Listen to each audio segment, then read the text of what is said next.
ہند میں انوکھا مرکز تحفظ دین، یہ دل کا ترجمہ ہے مرکز تحفظ دین۔ جی اکثر دیکھنے میں آیا ہے ہمارے بہت سارے ساتھی نادانی میں، کم علمی کی وجہ سے ائمہ کرام کی شان میں گستاخیاں کرتے ہیں، خاص کر حضرت امام اعظم ابو حنیفہ رحمۃ اللہ علیہ کی شان میں، اور کہیں نہ کہیں سے اپنے مطلب کی عبارت بھی ڈھونڈ نکالتے ہیں۔ ان سے بہت ادب کے ساتھ گزارش ہے کہ اس طرح کی عبارتیں نکال کر اپنی آخرت خراب نہ کریں۔ ایک راوی ہے نعیم بن حماد، جس کی روایت کو بنیاد بنا کر کے بہت سارے لوگوں نے امام صاحب کی شان میں بدتمیزی کی، بلکہ اس غلطی کے شکار امام بخاری رحمۃ اللہ علیہ بھی ہو گئے، اور نعیم بن حماد کی روایات کی بنیاد پر امام اعظم کو برا بھلا کہہ دیا، یہاں تک کہ یہ کہہ دیا کہ امام اعظم ابو حنیفہ رحمۃ اللہ علیہ مسلمانوں کے قتل عام کو جائز سمجھتے تھے۔ تو یہ نعیم بن حماد کی غلط روایتیں امام بخاری رحمۃ اللہ علیہ نے بھی اپنا لی، اور اپنا کر کے اس نظریے تک پہنچ گئے۔ تو اس طرح کی غلط فہمی کسی کو بھی لگ سکتی ہے۔ ہم نہیں چاہتے ہیں کہ اگر کسی کو غلط فہمی لگی ہے، اس غلط فہمی میں آپ اس کی تقلید کریں۔ تقلید اچھی چیز میں ہے، بری چیز میں نہیں ہے، لیکن افسوس ہے ہمارے غیر مقلدین بھائیوں پر کہ اچھی جگہ تقلید نہیں کرتے، اچھی باتوں میں تقلید نہیں کرتے، لیکن غلط باتوں میں جہاں پہ لغزش ہو گئی ہے، جہاں پہ کوتاہی ہو گئی ہے، وہاں تقلید کرتے ہیں۔ خیر، ایسے لوگوں کی دلی تسلی کے لیے ہم انہی کے فرقے کے عالم کی کتاب سے ایک بات پڑھ دیتے ہیں۔ کتاب کا نام ہے فتاوی ثنائیہ، مولانا ثناء اللہ امرتسری صاحب کی کتاب ہے، انہی کے عالم ہیں۔ بہت اچھی بات لکھ رہے ہیں کہ ایک مسلمان کا کیا عقیدہ ہونا چاہیے۔ لکھتے ہیں ہمارا یہ عقیدہ ہونا چاہیے، کیا کیا؟ صحابہ کرام کی محبت عین ایمان ہے۔ صحابہ کرام سے محبت کریں، نہ یہ کہ صحابہ کو بدعتی کہے۔ 20 رکعت تراویح پر حضرت عمر کو بدعتی، اذان عثمانی پر حضرت عثمان کو بدعتی، تو یہ نہ کہیں بلکہ محبت کریں۔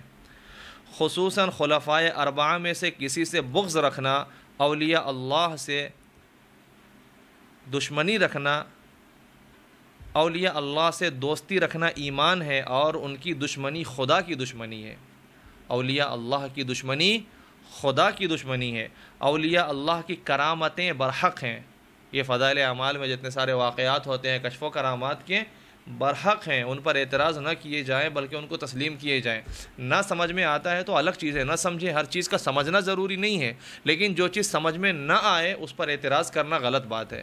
اپنی سمجھ پر اعتراض کریں، اپنی ناسمجھی پر اعتراض کریں، سمجھ کی کمی پر اعتراض کریں، اس بات پہ اعتراض نہ کریں۔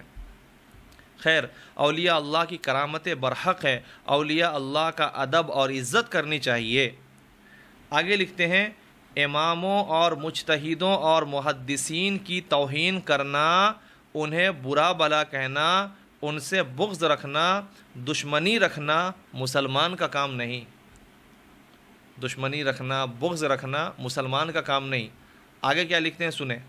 خصوصاً چاروں امام ابو حنیفہ، امام مالک، امام شافعی، امام احمد بن حنبل رحمہم اللہ کی توہین کرنا، ان بزرگان دین کو برائی سے یاد کرنا، ان سے دشمنی رکھنا صریح بے دینی ہے۔ یہ دیکھیں،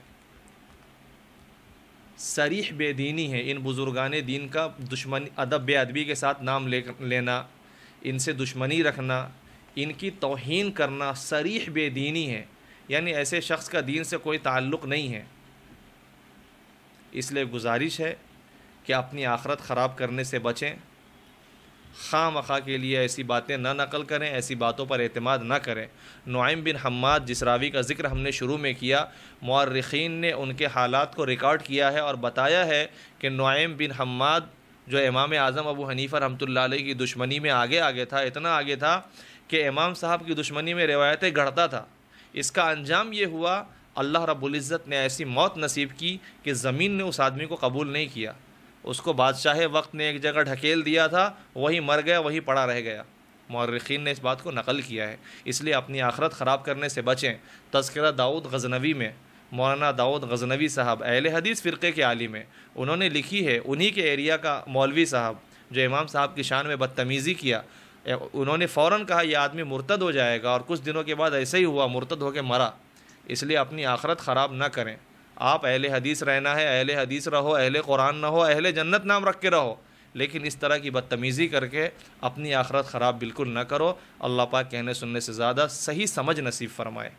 ہے ہند میں انوکھا مرکز تحفظ دین